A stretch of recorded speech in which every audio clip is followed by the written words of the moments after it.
Hi అండి, నమస్తే. Welcome back to our channel voice of Lakshmi. Valiveti Nagachandravathi గారు రచించిన అమెరికా గౌను అనే ఒక చక్కటి కథను వినేద్దామండి. కథ మొదలు పెడదామా? నేను బయట పని చూసుకుని వచ్చేసరికి ఇల్లంతా సందడిగా ఉంది. ముందు హాల్లో దివాన్ మీద చిన్న చిన్న ప్యాకెట్లు పరిచి ఉన్నాయి. ఇంటిల్లిపాది అవి విప్పతీసి చూసుకునే ప్రయత్నంలో ఉన్నారు. అర్థమైంది, రమణి పంపిన ప్యాకెట్ అందిందన్నమాట. రమణి మా అమ్మాయి, అమెరికాలో ఉంటుంది. తెలిసిన వాళ్ళెవరైనా ఇటు వస్తుంటే వాళ్లతో ఇక్కడ దొరకని తేలికపాటి వస్తువులో పిల్లల కోసం చిన్న చిన్న గిఫ్టులో పంపుతూ ఉంటుంది. వాళ్ళు తిరిగి వెళ్ళేటప్పుడు దానికి ఊరగాయలో వడియాలో మేము ఎగుమతి చేస్తూ ఉంటామనుకోండి, అది వేరే సంగతి. వారం క్రితమే ఫోన్ చేసి చెప్పింది, ఫలానా వాళ్ళు ఇండియా వస్తున్నారు, వాళ్లతో ఫలానా వస్తువులు ప్యాక్ చేసి పంపుతున్నాను అని. వాళ్ళు ఈవేళ వచ్చి ఇచ్చి వెళ్ళారన్నమాట.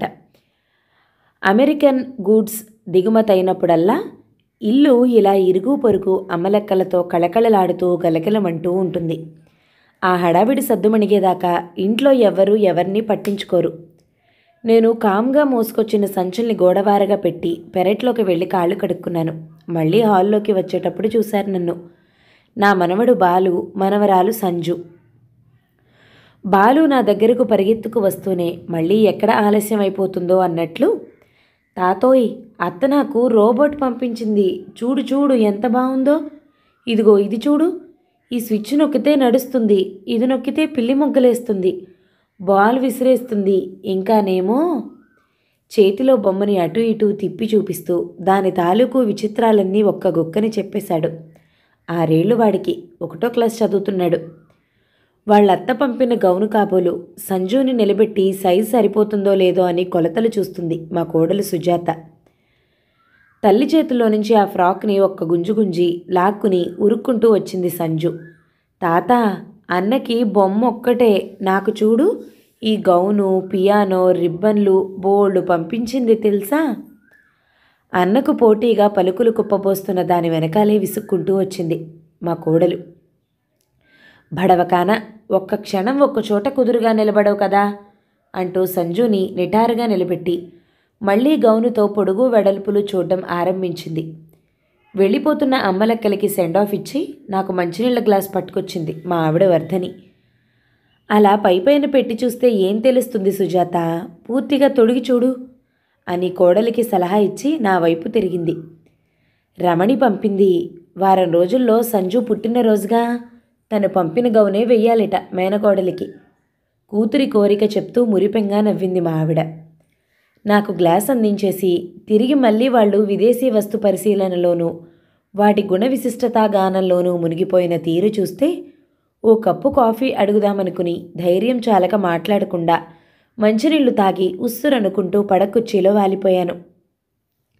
అత్తాకోడళ్ళిద్దరూ సంజుకి గౌను వేసే కార్యక్రమంలో పడ్డారు.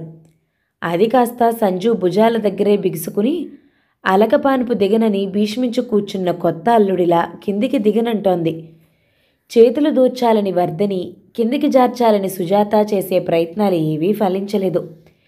చివరికి, లాభం లేదత్తయ్య గారు, ఇంకా లాగితే చిరిగేట్టుంది అంటూ చేతులెత్తేసింది మా కోడలు. 6 నెలలు అవ్వలేదు, చూసే వెళ్ళిందిగా పిల్లని, అంత మాత్రం ఆది తెలియలేదా దానికి? ఎక్కడో ఉన్న కూతుర్ను ఉద్దేశించి నిష్ఠూరమాడింది వర్ధని. 6 నెలల కింద రమణి వచ్చి వెళ్ళినప్పుడు సంజు సన్నజాజి మొగ్గ, ఇప్పుడు బొండుమల్లె పువ్వు. పాపం రమణి. లోపనే సానుభూతి చూపించాను మా అమ్మాయి మీద. బుజ్జిముండా, ఎంత ముద్దొస్తుందో చూడండి అత్తయ్య, ఈ లేత గులాబీ రంగు నాకెంతో ఇష్టం, ఇంచక్కటి లేసు, ఈ ఫ్రిల్సు ఎంత అందం తెచ్చాయో గౌనుకి. ఇక్కడి వాళ్ళకి ఇంత ఫ్యాషన్గా కుట్టడం చస్తే రాదు, దీన్ని ఎలా సరిచేయటం? సుజాత తిరగేసి మరగేసి ఆ గౌను ఏ కాస్తన్నా లూజ్ చేసే వెసులుబాటుందేమోనని శతవిధాలా ప్రయత్నించింది. అమెరికన్ ప్రోడక్టా మజాకానా? మళ్ళోసారి లాభం లేదంటూ పెదవి విరిచేసింది మా కోడలు. సరే, సరిపోలేదు కదా, వదిలేయిచ్చినా? అబ్బే, అలా వదిలేస్తే వాళ్ళు సుజాత వర్ధని ఎలా అవుతారు? ఆ రాత్రే మా అబ్బాయి చేత రమణికి 2 సార్లు రింగ్ చేయించారు. అది సిగ్నల్. అవి అందుకుని మా అమ్మాయే మాకు ఫోన్ చేస్తూ ఉంటుంది. అది మా కోడ్. అంత అర్జెంటుగా ఫోన్ ఎందుకు చేశారమ్మా అని అది కంగారు పడుతూ అడుగుతుంటే, సంజుకి గౌన్ సరిపోలేదే అమ్ముడు, మారుస్తారేమో కనుక్కుంటావని అంటూ ఆ ఎమర్జెన్సీ మెసేజ్ కూతురికే అందించింది మా వర్ధిని. ఊరుకో అమ్మా, నీకు చాదస్తం మరీ ఎక్కువైపోయింది. ఆ గౌను నువ్వు అమెరికాకి పంపించి మళ్ళీ నేనది మార్చి ఇండియాకి పంపించి ఇప్పుడయ్యే పనేనా అది? పైగా మేమది వీకెండ్లో న్యూయార్క్ వెళ్ళినప్పుడు అక్కడేదో కార్నివాల్ జరుగుతుంటే అక్కడ తీసుకున్నాం. మార్చడం కుదరదు, కానీ అది సరిపోయే వాళ్ళు ఎవరైనా తెలిసిన వాళ్ళలో ఉంటే ప్రజెంట్ చేసేయండి. ఈసారి నేను పెద్ద సైజుది పంపిస్తాలే. రమణి వాళ్ళమ్మని మెత్తగా కసురుతూనే చకచకా సొల్యూషన్ చెప్పేసి టక్కున ఫోన్ పెట్టేసింది. అయ్యో అయ్యో, ఎంత నిర్లక్ష్యమే అమ్మా డబ్బంటే. మన రూపాయల్లో అయితే దగ్గర దగ్గర 1000 రూపాయలు అవుతుందంట గౌను. అంత పెట్టి కొని ఉత్తిపుణ్యానికి ఎవరికన్నా ఇచ్చేయాలా? మా ఆవిడ బుగ్గలు నొక్కుకుంది. మరే, చూస్తూ చూస్తూ అంత ఖరీదైంది ఊరికే ఎలా ఇచ్చేస్తాం? అత్తగారితో ఏకీభవించింది సుజాత. కొన్ని విషయాల్లో వాళ్ళిద్దరికీ సఖ్యత చాలా ఎక్కువ. వాళ్ళింకా ఆ విషయం మీదే తర్జన భర్జనలు సాగిస్తుంటే విసుగెత్తి, అమ్మాయి చెప్పినట్టు ఏ పుట్టినరోజు పేరంటానికో వెళ్ళినప్పుడు ఇచ్చేస్తే పోయేదానికి ఎందుకు ఇంకా పనికి మాలిన చర్చలు అన్నాను. ఇంటి యజమాని హోదా వెలగబెట్టినాటి వాసనలు పోక. ఏం చేయమంటారు అని మిమ్మల్ని అడిగామా? దాన్నేం చెయ్యాలో మాకు తెలుసును గాని మీరు గమ్మునుండండి కసిరేసింది వర్ధని. ఉద్యోగ విరమణ అనంతరం ఇంట్లో నా పరపతి తగ్గిందని ఇలా అప్పుడప్పుడు గుర్తు చేస్తూనే ఉంటుంది మా ఆవిడ. కామ్గా ఆవిడ ఆజ్ఞ పాటించాను. ఆ మర్నాడు ఉదయం వీధి వరండాలో పేపర్ చూస్తూ కాఫీ సిప్ చేస్తున్నాను. మా ఇంటికి పక్కింటికి ఉన్న ప్రహరీ గోడ దగ్గర నుంచి వర్ధని స్వరం వినిపిస్తుంది. పార్వతమ్మక్క, ఇదిగో గౌను, నిన్న ఈ మాదిరిది మీ మనవరాలికి తెప్పించి పెట్టమన్నావుగా. ఎప్పుడూ అడగని దానవు అడిగావు, పాపం తీసుకో. మా సంజుకి కొత్త ఫ్రాకులు చాలానే ఉన్నాయిలే. మా ఆవిడ అతి తెలివి పోకడలవి. చాలా ఖరీదన్నావుగా వర్ధని, అంత విలువైన మేం కొనగలమా? పక్కింటావిడ సందేహంలో వినిపించేది వెక్కిరింత ఎత్తిపుడుపా. అమెరికా నుంచి వచ్చింది కదా అని మా ఆవిడ నిన్న కాస్త అతిగొప్పలు చెప్పుంటుంది బహుశా. ఎంతలే, మన రూపాయల్లో అయితే 1200 అవుతుందట. అయినా నీ దగ్గర అంత తీసుకుంటానా? 200 తగ్గించే ఇద్దులే. మనసు పడ్డావుగా పాపం. ఆవిడ వెటకారం అర్థం కానట్టే గడుసుగా తన ఉదార హృదయాన్ని చూపించేసింది మా వర్ధని. ఏమనుకోకు వర్ధని, మరీ లేత రంగు గౌను పిల్లల దగ్గర మాపు కాగదని నిన్ననే అనుకున్నాను. పోనీలే, పిలిచి మరీ అడుగుతున్నావు పాపం. వద్దని లేకుండా ఉన్నాను. 300కి ఇచ్చే మాట అయితే చెప్పు, తీసేసుకుంటాను. మొహమాటం లేకుండా చెప్తున్నాను అనుకోకు సుమా. అంతకంటే ఎక్కువ చేయదనిపిస్తుంది నాకు మరి. తాడి తన్నేవాడు ఒకడైతే వాడి తల్ల తన్నేవాడు మరొకడని మా ఆవిడ్ని మించిన అసాధ్యురాలే ఈవిడ. నాకు నవ్వొచ్చింది. పిలిచి పిల్లనిస్తానంటే ఒక కన్ను చిన్నదన్నారని దొరసాన్ల బిడ్డకు వేసే గౌనికి వంక పెడుతోంది ఇల్లాలు. పైగా 300 రూపాయలకి ఇవ్వాలట. ఎంత ఆశో చూడు. ఇంట్లోకొచ్చి రుసరుసలాడింది మా వర్ధని. వదిలేయండి అత్తయ్య, ఆవిడ గుణం చూపించుకున్నదంతే మా కోడలి ఓదార్పు. ఆ రోజు సాయంత్రం కొబ్బరికాయ పూలదండ పట్టుకుని గుడికెళ్ళొస్తానంటూ వెళ్ళింది సుజాత. గంట తర్వాత తన స్నేహితురాలిని ఆమె కూతురితో సహా వెంటబెట్టుకుని తిరిగొచ్చింది. నా అంచనా కరెక్టే. 15 గంటలో కాఫీలు కుశల ప్రశ్నలు పూర్తయ్యాక మా అబ్బాయి గదిలో నుంచి నా చెవిలో పడిన వాళ్ల సంభాషణ ఇది. అబ్బా, నీ కూతురికి గౌను అతికినట్టు సరిపోయిందే లలిత. అచ్చం షోకేస్లో బొమ్మలా ఉందనుకో. మా కోడలు ఏ సీనియర్ సేల్స్మ్యాన్కి తీసిపోతుంది చెప్పండి? మరీ పొట్టిగా ఉన్నట్టుంది సుజాత. ఆ వచ్చిన అమ్మాయి మొహమాటంగా నసుగుతోంది. అయ్యో, ఏ కాలంలో ఉన్నావు నువ్వు? అలా మోకాళ్ళు దిగే గౌన్లు వేసుకునేది మా కాలంలో. ఇప్పుడు ఇలా కురసగా ఉండటమే ఫ్యాషన్. ఇప్పటి అమెరికన్ తయారీ ఇది. అంటే అదెంత లేటెస్ట్ మోడలో ఆలోచించు. కోడలి కంటే 2 ఆకులు ఎక్కువే చదివింది మా ఆవిడ. అమెరికాలో అయితే సరేననుకోండి, ఇక్కడిట్లా తొడలు కనపడేటట్టుంటే ఎబ్బెట్టుగా ఉంటుందేమో ఆంటీ. అందులోనూ మా వారికి అలాంటి పట్టింపులు ఎక్కువ. అయినా అడిగి చూస్తాలేండి. చూస్తాలేండి అన్న మాటలో వద్దులేండి అన్న ధ్వని వినిపించట్లేదు. హతోస్మి, ఈ బేరము కొండెక్కినట్టేనన్నమాట. ఇక మా వాళ్ల ముఖాలు చూడలేక అలా తిరిగొద్దామని రోడ్డెక్కాను. ఆ తర్వాత వెనకింటి మేడ మీద మార్వాణి చాచి అనుపమాదేవి, చివరింటి తమిళమామి శకుంతల, సోము వాళ్ళమ్మ సత్యవతి, ఇట్లా 3-4 అమెరికా గౌన్ని చూడటానికి వచ్చారు. గౌన్ అయితే అందరూ బేషుగ్గా ఉందన్నారు.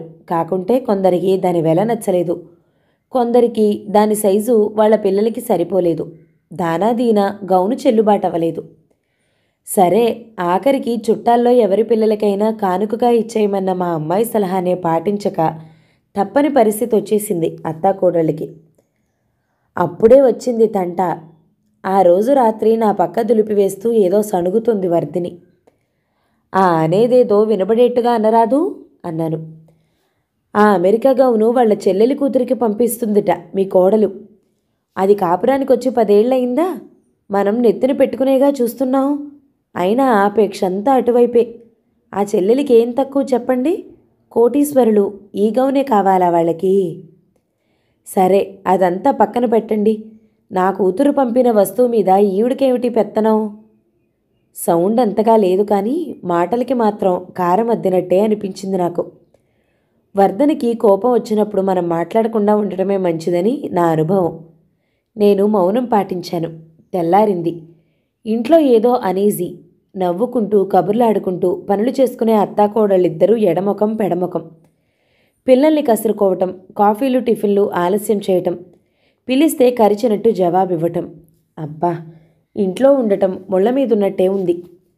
సమయానికి వర్ధని కూరలేవనటంతో బతుకు జీవుడా అని చేతి సంచి పట్టుకుని మార్కెట్కు బయలుదేరాను.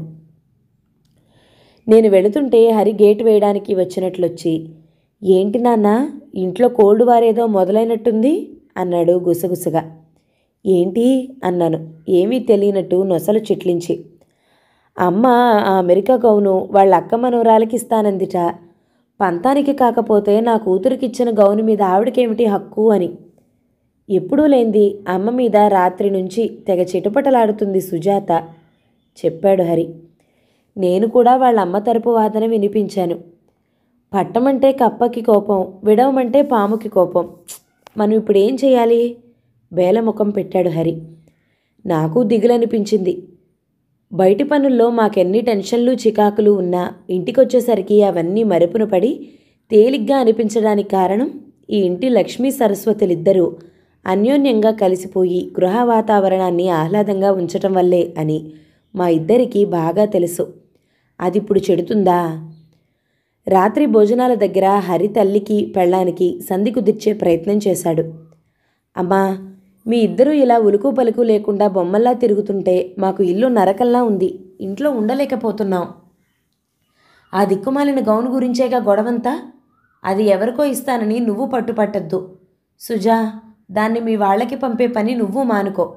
ఆ గౌనుని పక్కకు పెట్టేయండి ప్రస్తుతానికి. దాన్ని ఏం చెయ్యాలో తర్వాత ఆలోచిద్దాం, సరేనా? కాదు, మా మాటే నెగ్గాలని ఇంకా పట్టుపట్టారా? మీ మూతి ముడుపులు తగ్గేదాకా నేను ఇంట్లో అడిగే పెట్టను, మీ ఇష్టం అంటూ కొంత కన్విన్స్ చేశాడు, కొంత బెదిరించాడు. మరీ అంత మూర్ఖులు కారు మా శ్రీమతులు. త్వరగానే సమాధానపడిపోయి రాజీ ఒప్పందం మీద చూపుల సంతకాలు చేసేశారు. మర్నాటికి వాతావరణంలో ముసురు తగ్గింది, తెరిపొచ్చింది. అత్తగారికి కాఫీ కలిపి అభిమానంగా అందించింది కోడలు. కోడలి తలకి నూనె పట్టిస్తూ కబుర్లు చెప్పింది అత్తగారు. పరిస్థితి యథాస్థితికి వచ్చినందుకు తేలిగ్గా ఊపిరి పీల్చుకున్నాం మేము. కానీ ఈ ప్రశాంతత శాశ్వతమని ఏమిటి హామీ? ఆ ముసలం ఇంట్లో ఉన్నంతకాలం వీళ్ల బుర్రల్లో మళ్ళీ ఏ పురుగు తొలుచు కలకలం రేపుతుందో అన్న భయం వదలటం లేదురా అబ్బాయి అన్నాను హరితో. అవునవును అన్నాడు హరి. ఆ రోజు వరండాలో కూర్చుని అరటి పువ్వు వలుస్తూ తీరిగ్గా కబుర్లు చెప్తోంది వర్ధిని. నేను నా శేషతల్పం అదే పడకుర్చీలో వాలి వింటున్నట్లు నటిస్తున్నాను. పెద్దమ్మగారు, తలెత్తాం ఇద్దరు. మా పని మనిషి మంగ దాని చీర కుచ్చిళ్ళు పట్టుకు వేలాడుతూ దాని కూతురు కనక. ఏమే పొద్దున్న పనెగ్గొట్టావు? ఉరిమింది వర్ధని. 2-3 మార్చి మార్చి తన ఎర్రని చూపికి అదిరే మేదకురాల్ని పనికి కుదుర్చుతుందిలేండి మా ఆవిడ. కొత్త గౌను తల్లో పూలు పెట్టుకుని తెగ సిగ్గుపడిపోతూ వెనక్కి వెనక్కి జరిగిపోతున్న కనకని దండం పెట్టవే అంటూ ముందుకు నెట్టి, ఇయాల దీని పుట్టినరోజమ్మా. పూర్ణాలు వండమని ఏకగుణువు.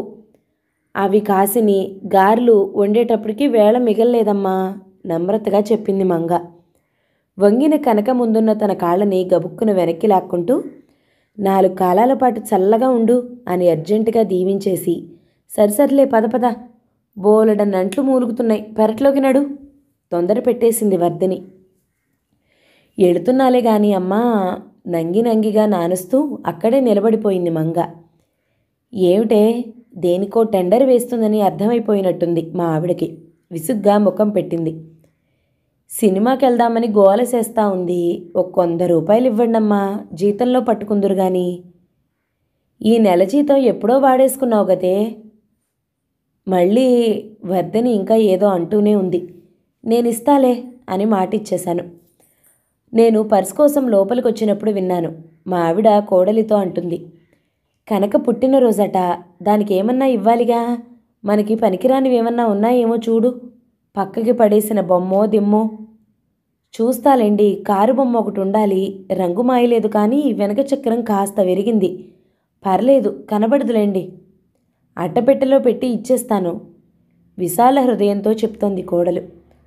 మొన్న మా పెద్దబావుగారు తెచ్చారే అక్బరీలు, అలాగే ఉన్నాయి. అవి పొట్లం కట్టి ఇచ్చేస్తాను. తన వంతు ఉదారత చాటుకుంది వర్ధని. గట్టిగా ఉన్నాయని ఎవ్వరూ ముట్టకపోవటం వల్ల అవి తెచ్చినట్టే ఉండిపోయాయిలేండి. నేను నిట్టూర్చుకుంటూ పర్సులో నుంచి 100 రూపాయల కాగితంతో పాటు మరో 50 బయటకు తీశాను. మంగ ఇంకా అంట్లు తోముతూనే ఉంది. సుజాత అట్టపెట్ట ప్యాక్ చేస్తూనూ, మా ఆవిడ అక్బరీలు పొట్లం కడుతూనూ ఉన్నారు. Many happy returns of the day. Wish you happy birthday కనుక. వాకిట్లోంచి మా సంజు బాలు గొంతులు వినిపించాయి. అంతస్తుల తారతమ్యాలు ఎరుగని నిష్కల్మషమైన వారి బాల్యాన్ని అభినందించుకుంటూ బయటికి వెళ్ళాను. కనక, ఇదిగో మా గిఫ్ట్. సంజు బాలు జమిలిగా పట్టుకుని కనకకిస్తున్నదేమిటి? అమెరికా గౌను పెట్టిన అట్టపెట్టె కాదు. క్షణం రానుపడిపోయాను. కానీ మరుక్షణంలోనే ఎందుకో సంభ్రమంగా రిలీఫ్ అనిపించింది. మేము భయపడుతున్న సమస్యకి అనుకోని పరిష్కారమా ఇది? అమ్మా, మనకి పనికిరానిదేమన్నా ఇమ్మంటుందిగా బామ్మ. మనకిది యూజ్ అవ్వదు కదా, అందుకే ఇచ్చేశాను, ఓకేనా అంటోంది సంజు. చూడు, కనకకిది కరెక్ట్గా సరిపోయింది కూడాను ఆనందంగా అంటున్నాడు బాలు. తలెత్తాను. అట్టపెట్టెలో నుంచి గౌను తీసి కనకకి తొడిగి అటూ ఇటూ తిప్పి చూస్తూ మురిసిపోతోంది మంగ. కక్కలేక మింగలేక పెదాలతో నవ్వుతూ కళ్ళతో ఉరుముతూ మా ఆవిడ కోడలు. వస్తున్న నవ్వు ఆపుకోలేక పేపర్ అడ్డం పెట్టుకొని నేను. కథ సమాప్తం. ఈ కథ కనుక మీకు నచ్చినట్లయితే లైక్ చేయండి, షేర్ చేయండి, కామెంట్ చేయండి. మన ఛానల్ని తప్పకుండా సబ్స్క్రైబ్ చేయండి. Thank you so much for watching. నమస్తే.